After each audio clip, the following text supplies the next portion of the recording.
Hello, welcome to Prajim Technologies. I am Venkat. This is part 16 of SQL Server. In this session, we'll understand how to use Coalesce function with an example. Now, according to the MSDN books online, Coalesce function returns the first non-null value.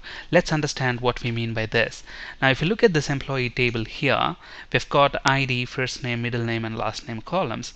And if you look at these employees, some of them have just their first name, some of them have their middle and last name, and some of the employees have just their last name. Now we want to write a query which pulls out the ID and the name of the person, as you can see on the slide. Now when you pull out the name, okay, if the employee has got the first name, you pull that out, okay. But whereas if an employee does not have a first name and if he has middle and last name, then we want to pull their middle name, okay.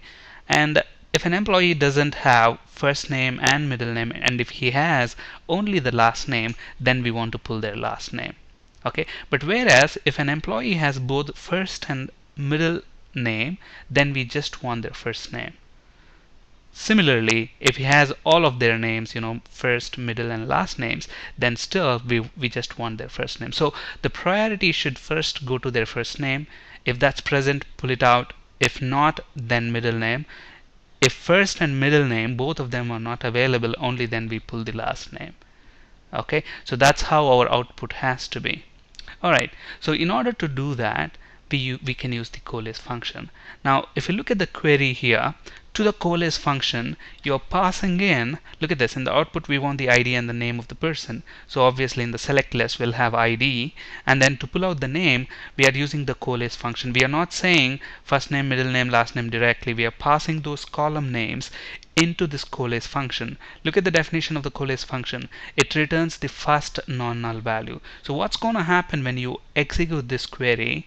This Coalesce function will check, okay, in this row, is the first name available? Yes, the first name available. So first name is not null, so it will immediately return Sam.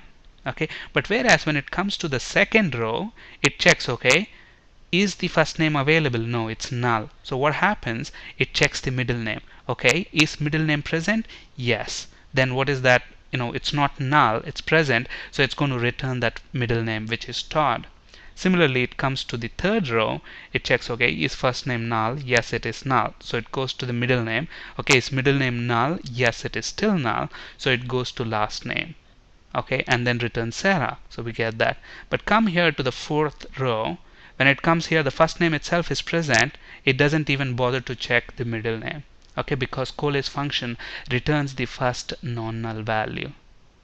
Okay, so Coalesce first name, middle name, last name, and we are giving it an alias name from TBL employee. Okay, let's quickly write this query and see the result in action. So if you look at this, we exactly have the same table here, and we want to select their ID. So select ID, and what else we want? We want the name of the employee. Okay, but we want to use the Coalesce function. So Coalesce, what do we want? We want to pass into this function first name, the middle name, and last name.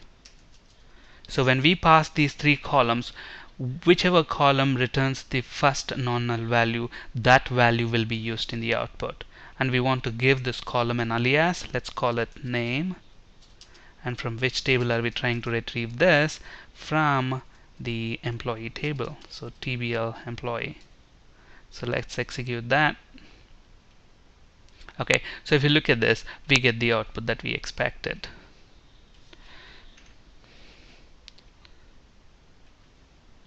On this slide, you can find resources for ASP.NET and C# interview questions. That's it for today. Thank you for listening. Have a great day.